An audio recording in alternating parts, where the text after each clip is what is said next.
नमस्कार दोस्तों, आप सबका स्वागत है हमारे चैनल संगीता के संसार में। तो कैसे हैं आप सब।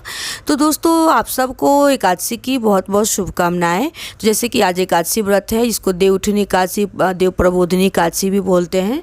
तो आज की एकादशी, इस कार्तिक मास की एकादशी की बहुत ही महत्व होता है। तो इस एकादशी के दिन जो है दान दक्षिणा, दान भी कुछ सामान करते हैं। आपके पास दान दक्षिणा करने के लिए अगर कुछ है तो कपड़े दान कर सकते हैं, साड़ी, पेटीकोट, ब्लाउज, जो भी सुहाग की चीज़ें है वो दान कर सकते हैं, बर्तन दान कर सकते हैं, अनाज दान कर सकते हैं, कुछ मुद्रा जो पैसे है वो भी दान कर सकते हैं।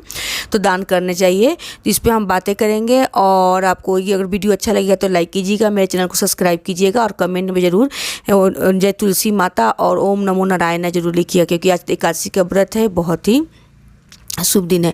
तो इस पे भी और बात करेंगे। एकादशी के जो हम व्रत करते हैं उसमें हमें क्या खाना चाहिए और कैसे इस विधि को, व्रत में जब हम एक फलाहारी करते हैं तो कैसे फलाहारी का व्रत नियम करना चाहिए और द्वादशी को पारण कैसे करना चाहिए। ठीक है, तो इस पे हम बातें करेंगे। तो सबसे पहले हम आ जाते हैं, जैसे अपने को बता दें कि दान में हम क्या क्या दान दे सकते हैं। तो आपकी जो भी इच्छा, कपड़ा, पैसे, अनाज, बर्तन, ये सब चीज़ आप दान दे सकते हैं। तो इस दिन का जो दान होता है बहुत ही अच्छा होता है, इसका पुण्य बहुत मिलता है, तो हमें दान जरूर करना चाहिए। दूसरी बात कि हमें जब आज हम एकादशी हम कर रहे हैं, तो एकादशी में जब हम फलाहार एक बार करते हैं, किरण निकलने से पहले, तुलसी विवाह से पहले हमें दान करना होता है।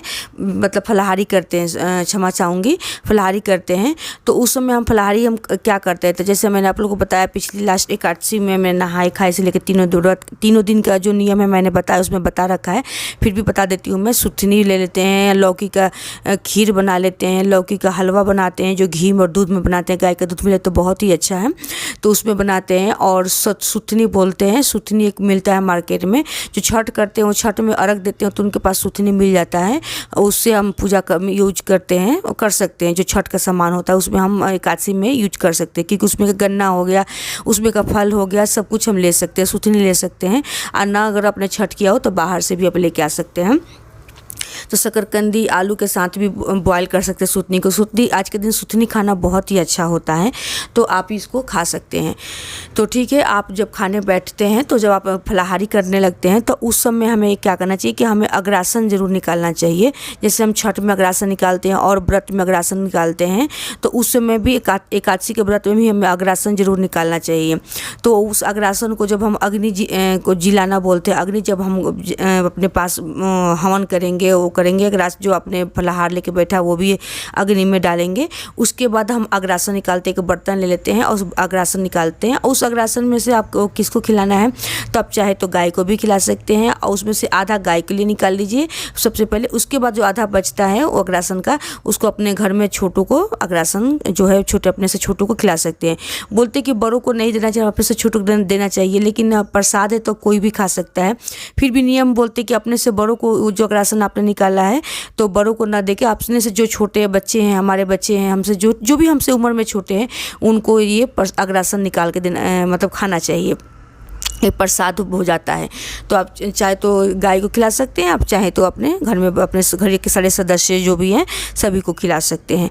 तो अग्रासन निकालना बहुत ही ज़रूरी होता है और अच्छा होता है। तो आपने पहले अग्नि जला दीजिएगा और उसके बाद जो है आप अग्रासन, आप अग्नि जलाने के लिए कपूर हो गया, हवन की सामग्री होती है तो उससे आप अग्नि जला सकते हैं। अगर आपको गोबर के उपले मिलते हैं, लकड़ी मिलती है तो उससे भी अग्नि जला सकते हैं।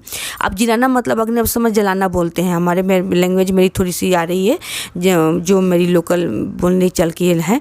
सो आप ऐसे कर सकते हैं। ठीक है, अब आगे गए, आपने एक बार किया और उसके बाद शाम को तुलसी विवाह करना है तो तुलसी विवाह करके दूसरे दिन द्वादशी के दिन हम पारण करते हैं। तो पारण में अब सुबह में आप जब आप पारण नहा लिए, पूजा आपने कर लिया, विष्णु भगवान का सभी का पूजा कर लिया, अब आपने जल सूर्य भगवान का चढ़ा लेना है। उसके बाद आपको क्या करना है कि सबसे पहले तुलसी पत्ता जो है, तुलसी पत्ता और अगर गुड़ मिल रहा है तो गुड़, नहीं तो तुलसी पत्ता भी मुंह में डाल के, प्रणाम करके तुलसी पत्ता को और मुंह में डाल के आप उसको खा लीजिए। सबसे पहले व्रत को, पारण को जो बोलते हैं, व्रत को तोड़ने के लिए आप ये कर लेना है। और नहीं तो गाय का दूध है तो गाय का दूध भी ले सकते हैं, लेकिन तुलसी पत्ता जरूर रहना चाहिए। तो ऐसे कर लिया। फिर उसके बाद खाने में आपको क्या करना है, रोटी और अरहर की दाल के साथ और रोटी, और उसमें थोड़ा घी डाल के आप उसको खाइए। और घर के जितने सदस्य हैं उनको भी ये खाने के लिए ज़रूर दीजिए, क्योंकि आधा पुण्य जो है उससे मिलता है। रोटी और दाल खाने से, अरहर की दाल और रोटी खाने से ज़्यादा पुण्य मिलता है। आप चाहे तो उसके साथ में आप सब्जी जो है लौकी की सब्जी या आलू की भुजिया जो कि घी में बना हुआ हो, सरसों तेल में नहीं बना रहना चाहिए, और नहीं तो चोखा आप कुछ ले सकते हैं, चटपटा ले सकते हैं, कुछ मन करे तो आप इसके साथ खा सकते हैं। और ये दिन में सिर्फ एक बार खाना होता है। और अगर आपको ज़्यादा भूख लग रही है, सुबह में आपको तो पारण कर लेना है, ज़्यादा भूख लगता है आप एक बार फलाहारी कुछ फल खा सकते हैं।